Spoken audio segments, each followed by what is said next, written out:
সুপ্রিয় শিক্ষার্থী, আজকে আমি আলোচনা করব একাদশ এবং দ্বাদশ শ্রেণীর জীববিজ্ঞান প্রথম পত্রের একাদশ অধ্যায় অর্থাৎ জীব প্রযুক্তি ওই অধ্যায় থেকে কয়েকটি এমসিকিউ নিয়ে। তোমরা একটু ধৈর্যের সাথে এমসিকিউ প্রশ্নের সলিউশনটা দেখো, তারপর এমনিই বুঝবে সলিউশন কিভাবে করতে হয়।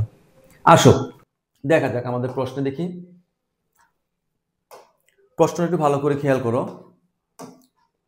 প্রথম প্রশ্ন, বায়োটেকনোলজি শব্দটি সর্বপ্রথম ব্যবহার করেন কে? বায়োটেকনোলজি শব্দটি সর্বপ্রথম ব্যবহার করেন কে? এই ক্ষেত্রে তোমাদের যে বিজ্ঞানীদের নাম দেওয়া আছে সবগুলো বিজ্ঞানী তুমি চিনো। এখন প্রশ্ন হচ্ছে কোন বিজ্ঞানী বায়োটেকনোলজি শব্দটি ব্যবহার করেছেন। আমরা জানি বিজ্ঞানী কার্ল এরিকি 1919 সালে সর্বপ্রথম বায়োটেকনোলজি শব্দটি ব্যবহার করেছেন। আমরা আজকে তোমাদের মেইন বই অর্থাৎ তোমাদের যে বই রয়েছে সেই বই থেকে বের করে দেখাবো। তোমাদের যে বইগুলো বাজারে প্রচলিত তার মধ্যে বিলকিস বানু ম্যাডামের বইটা খুবই ভালো, যে বইয়ের এমন কোনো এমসিকিউ পাবা না, সব এমসিকিউ তাতে আছে। তারপরে যে বইটি বেশি প্রচলিত সেই বইটি হচ্ছে আবুল হাসান স্যারের, ডক্টর আবুল হাসান স্যারের বই। তুমি যে কোনো বইয়ে তার উত্তর পাবে। তবে আজকে আমি আবুল হাসান স্যারের বইয়ের কোন জায়গা থেকে তোমার প্রশ্নগুলো করেছে সেই জায়গাগুলো একটু দেখিয়ে দিব। দেখো, যদি আবুল হাসান স্যারের বই আমরা দেখি, আবুল হাসান স্যারের বইয়ের আমরা জীব প্রযুক্তি অধ্যায়ে ঢুকে গেলাম। প্রথম অধ্যায়টা একটু প্রথম পেজে তুমি দেখবে, প্রথম পেজে 2 নাম্বার লাইনে তথ্যটি রয়েছে যে কার্ল এরিকি 1919 সালে সর্বপ্রথম বায়োটেকনোলজি শব্দটি ব্যবহার করেছেন। তাহলে আমাদের প্রশ্নের উত্তর হবে কার্ল এরিকি। একবারে প্রথম 2 লাইন, দ্বিতীয় লাইন থেকে তোমার প্রশ্নটি করেছে। তারপর আমরা যদি একটু দেখি, দ্বিতীয় প্রশ্নে দেখি, উদ্ভিদের টিস্যু কালচারে ব্যবহৃত বিভাজনক্ষম অঙ্গ কোনটি? টিস্যু কালচারে ব্যবহৃত বিভাজনক্ষম অঙ্গ কোনটি? কাণ্ড, বয়স্ক পাতার শীর্ষমুকুল, ফল। যে কোনো জায়গা থেকে আমরা টিস্যু কালচার করতে পারি। তবে আমাদের প্রশ্নে অর্থাৎ টিস্যু কালচার করার সময় আমরা যে জায়গাটি সবচেয়ে বেশি পছন্দ করি সেই জায়গাটা হচ্ছে শীর্ষ মুকুল।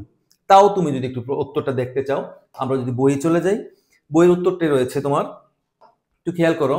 আমরা পেজ নাম্বার একটু সামনে আগাই, অর্থাৎ টিস্যু কালচার কাকে বলে, যখন টিস্যু কালচার কাকে বলে প্রশ্নটা দেখবে তাতেই রয়েছে এই ব্র্যাকেটে যে অংশটি রয়েছে, অর্থাৎ ব্র্যাকেটের ভিতরে তোমার যে অংশটি রয়েছে ওই অংশে দেখো শীর্ষমুকুল, কক্ষমুকুল, কচি পাতা, পাপড়ি, এই জায়গাগুলো রয়েছে। তাহলে আমাদের প্রশ্নের উত্তরে শীর্ষমুকুল আমাদের আসবে। আমাদের উত্তরটা আসতেছে কি? শীর্ষমুকুল। উত্তর হবে শীর্ষমুকুল। তার পরবর্তী প্রশ্নে আসো যে মেরিস্টেম কালচারের উদ্দেশ্য কোনটি? মেরিস্টেম কালচার বলতে আমরা বুঝি উদ্ভিদের বিভাজনক্ষম অঙ্গ, শীর্ষস্থ বিভাজনক্ষম অঙ্গ হচ্ছে মূলত মেরিস্টেম। তাহলে মেরিস্টেম কালচার আমরা করব কোন জায়গা থেকে বা কেন করব? বিলুপ্তপ্রায় উদ্ভিদ সংরক্ষণ, রোগমুক্ত চারা উৎপাদন, হ্যাপ্লয়েড উদ্ভিদ উৎপাদন, উন্নত জাত উদ্ভাবন, সবগুলাই তোমার টিস্যু কালচারের সাথে কথাগুলো যায়। এখন প্রশ্ন হচ্ছে মেরিস্টেম কালচার কেন করব বা কোন উদ্দেশ্য করব? আমরা মেরিস্টেম কালচার করব রোগমুক্ত উদ্ভিদ উৎপাদনের জন্য। তোমরা তার উত্তরটা একটু খেয়াল করো। এই প্রশ্নের উত্তরটা আমরা নিব এই জায়গা থেকে, একটু খেয়াল করো। এই যে টিস্যু কালচারের কতগুলো ধাপ রয়েছে কিংবা কতগুলো পরিধি রয়েছে, কোন কোন ক্ষেত্রে আমরা টিস্যু কালচারগুলো করি খেয়াল করো। এই যে মেরিস্টেম কালচার, এই যে মেরিস্টেম কালচার করি কেন? ভাইরাস মুক্ত উদ্ভিদ তৈরি করার জন্য, অর্থাৎ রোগমুক্ত চারা উৎপাদনের জন্য মেরিস্টেম কালচার করে থাকি। তাহলে আমাদের উত্তরটা হবে উদ্ভিদ ভাইরাস মুক্ত অর্থাৎ রোগমুক্ত চারা উৎপাদন করার জন্য মেরিস্টেম কালচার করে থাকি। তারপরের প্রশ্ন একটু খেয়াল করো, আমরা একটু উদ্দীপকটা দেখব। নিচের চিত্রের আলোকে 4 ও 5 নং প্রশ্নের উত্তর দাও। চিত্র একটু ভালো করে দেখো। চিত্র আমরা দেখলেই বুঝতে পারতেছি যে যেহেতু অধ্যায়টি হচ্ছে বায়োটেকনোলজি, তাহলে একটা প্লাজমিডকে মিন করেছে। এবং প্লাজমিডের এই অংশটুকু কি? প্লাজমিডের এই অংশটুকু আমরা সম্পূর্ণ অংশটা প্লাজমিড, প্লাজমিডের যে বাড়তি যে লাল দাগাঙ্কিত অংশ সেটা হচ্ছে কাঙ্ক্ষিত জিন, অর্থাৎ আমি যে জিনটা নিয়ে কাজ করবে এই অংশের নাম কি? এই অংশের নাম হচ্ছে কাঙ্ক্ষিত ডিএনএ। কাঙ্ক্ষিত ডিএনএ। তার পরবর্তীতে একটু খেয়াল করো, চিত্র একটু ভালো করে দেখো।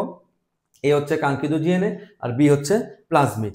এখন আমার প্রশ্নে জানতে চাইছে চিত্রের বি প্রয়োগ, বি এর প্রয়োগ। বি বলতে আমরা প্লাজমিড এর প্রয়োগ দেখাবো। মানব ইনসুলিন উৎপাদন, টিকা উৎপাদন, ট্রান্সজেনিক উদ্ভিদ সৃষ্টি। খেয়াল করো, মানব ইনসুলিন, আমরা ইনসুলিন তৈরির উৎপাদন করেছি। ইনসুলিন উৎপাদনের ক্ষেত্রে দেখা গেছে আমাদের প্লাজমিড লাগবে। টিকা তৈরির ক্ষেত্রে আমরা দেখেছি।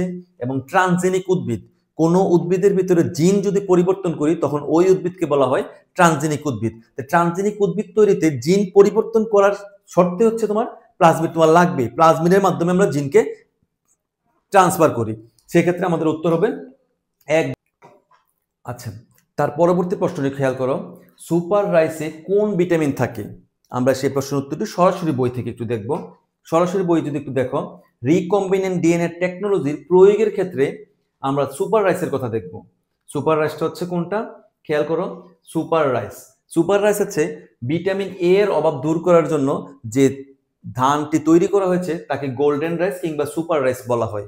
গোল্ডেন রাইস কিংবা সুপার রাইস। এক্ষেত্রে আরো একটি প্রশ্ন আসে যে ভিটামিন এ প্লাস আরো কোন জিনিস অ্যাড করা হয়? আরেকটা জিনিস হচ্ছে আয়রন। আয়রন সহকারে তোমার ভিটামিন এ এবং আয়রন দুটি তোমার যুক্ত করা হয়েছে সুপার রাইসে। তাহলে আমাদের প্রশ্নের উত্তর হবে ভিটামিন এ। তার পরবর্তী প্রশ্ন একটু খেয়াল করো, জিএমও এর পূর্ণরূপ কি? তোমাদের প্রশ্নে জিএমও এর পূর্ণরূপ এমন ভাবে তৈরি করে রাখবে সবগুলা উত্তরে তোমার সাথে মনে হবে যে উত্তর এটা হতে পারে। তবে সেক্ষেত্রে আমাদের মেইন উত্তরটা হবে জেনেটিক্যালি মডিফাইড অর্গানিজম। আমরা একটু বই থেকে দেখি বইয়ের কোন ক্ষেত্রে এই উত্তরটি রয়েছে। আমরা যদি একটু যে রিকম্বিনেন্ট ডিএনএ টেকনোলজির অংশের শুরুতেই এই পূর্ণরূপটি দেওয়া রয়েছে। একটু খেয়াল করো, GMO genetically modified organism. Genetically modified organism.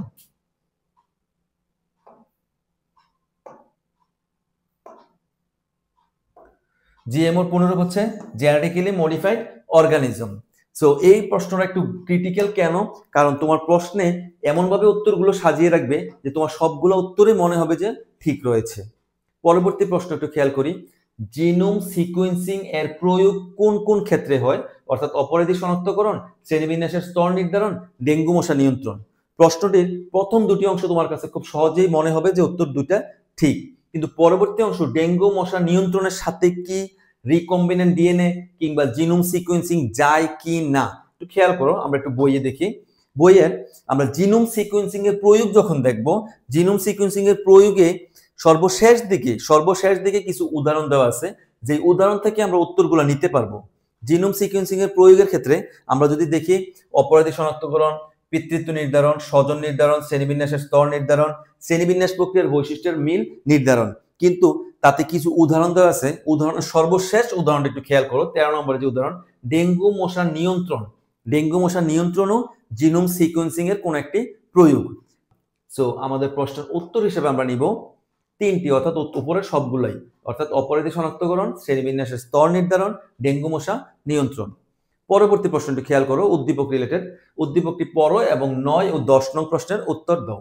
প্রথম উদ্দীপকটা বলতে চেয়েছে যে ইনসুলিন অগ্নাশয় থেকে তৈরি হয়, তা আমরা খুব ভালো করেই জানি এটি একটি হরমোন, ওকে, এবং ইন্টারফেরন প্রোটিনের ক্ষুদ্র গ্রুপ। ইন্টারফেরন একটা প্রোটিনের ক্ষুদ্র গ্রুপ। প্রশ্নে আসো, প্রোটিনটি নিম্নের কোন জীবের আক্রমণ রোধে কাজ করে? এখন প্রোটিন বলতে আমাদের মূল প্রশ্ন হচ্ছে ইন্টারফেরন কি মিন করেছে। ইন্টারফেরন কোনটির আক্রমণ রোধে ব্যবহৃত হয় বা কোনটির আক্রমণ রোধে কাজ করে? ভাইরাস, ব্যাকটেরিয়া, শৈবাল, ছত্রাক। আমরা একটু ইন্টারফেরন অংশটা একটু দেখি। ইন্টারফেরনটা আসলে কি ছিল একটু খেয়াল করো। ইন্টারফেরন হচ্ছে এক ধরনের গ্লাইকোপ্রোটিন। ইন্টারফেরন হচ্ছে এক ধরনের গ্লাইকোপ্রোটিন যেটা নাকি ক্যান্সার তৈরি করে এমন ভাইরাসকে প্রতিহত করে। আমরা যদি একটু ইন্টারফেরনটা একটু ভালো করে দেখি, ইন্টারফেরন একটা গ্লাইকোপ্রোটিন যেটা নাকি ক্যান্সার, যে সকল কোষগুলো ক্যান্সার তৈরি করে, ক্যান্সার কোষের বৃদ্ধি এবং ভাইরাসের বৃদ্ধিতে বাধা দেয়। তাহলে ইন্টারফেরন বাধা দেয় কাকে? ভাইরাসকে। ভাইরাসের সংখ্যা বৃদ্ধিকে বাধা দেয়, অর্থাৎ ভাইরাসকে বাধা দেয়। আমাদের উত্তর হবে ভাইরাস। তার পরবর্তী প্রশ্ন খেয়াল করো, উদ্দীপকে উল্লিখিত যৌগ দুটি কৃত্রিমভাবে তৈরি হয়। যৌগ কি কি? একটা হচ্ছে ইনসুলিন আর একটা হচ্ছে ইন্টারফেরন। কৃত্রিমভাবে তৈরি হয় জেনেটিক ইঞ্জিনিয়ারিং এর মাধ্যমে, ওকে, জেনেটিক ইঞ্জিনিয়ারিং আমরা লাগবে, জিন ক্লোনিং এর মাধ্যমে, টিস্যু কালচারের মাধ্যমে। আসলে কি টিস্যু কালচার এই জায়গাতে কোনোভাবেই যায় না। কি কি যাবে? জেনেটিক ইঞ্জিনিয়ারিং এবং জিন ক্লোনিং এর মাধ্যমে। জেনেটিক ইঞ্জিনিয়ারিং, জিন ক্লোনিং 1 এবং 2। আমরা এই অধ্যায়ের প্রথম যে ধাপটা, এই ধাপটা শেষ করলাম। পরবর্তী ধাপের প্রশ্নগুলো আমরা পরের কোনো একটা ক্লাসে দেখিয়ে দিব। তো তোমরা বই থেকে অবশ্যই ভালো করে দেখবে। আমি আবারও বলছি, যে কোনো বই, বাজারে যে বই রয়েছে সব বইয়ে সকল প্রশ্নের উত্তর দেওয়া আছে। তোমার কথা হচ্ছে তুমি বইগুলো ভালো করে দেখে পড়বে। বিশেষ করে যে অংশ থেকে প্রশ্নগুলো করে ওই অংশগুলো এমনিই বোল্ড করে দেওয়া থাকে। বোল্ড লেটারগুলো একটু ভালো করে পড়বে। ভালো থাকবে। আল্লাহ হাফেজ।